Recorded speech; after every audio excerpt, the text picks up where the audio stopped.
নিয়েছি দুটো নারকলের মালা।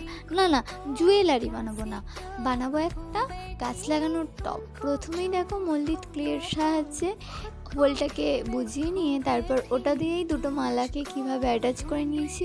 ওখানটায় কিছু জায়গাটা একটু লম্বা করে রেখেছি। দেখো একটা বানাবো পুতুলের শেপের টব। এতে পুরো পুতুলটা করে নেওয়ার পর আমি একদিন রেখেছিলাম শোকাতে দেওয়ার জন্য, কারণ এর ওপর যেহেতু মাটি দেওয়া হবে তাই এটা শক্ত করা খুবই দরকার। তারপরের দিন এটা শুকিয়ে যাওয়ার পর আমি অ্যাক্রিলিক কালারে দিয়ে এটা রং করে নিয়েছি। দেখো রংটা কিছুটা এই রকম। পরে লাস্টে চোখ আর ঠোঁটগুলো এঁকে নিলেই পুরো টবটা রেডি হয়ে যাবে। দেখো তোমরা জানাও কেমন হয়েছে আমাকে কমেন্ট করে, আর ভালো লাগলে প্লিজ একটা লাইক করে দিও এবং চ্যানেলটাকে সাবস্ক্রাইব করে পাশে থেকো।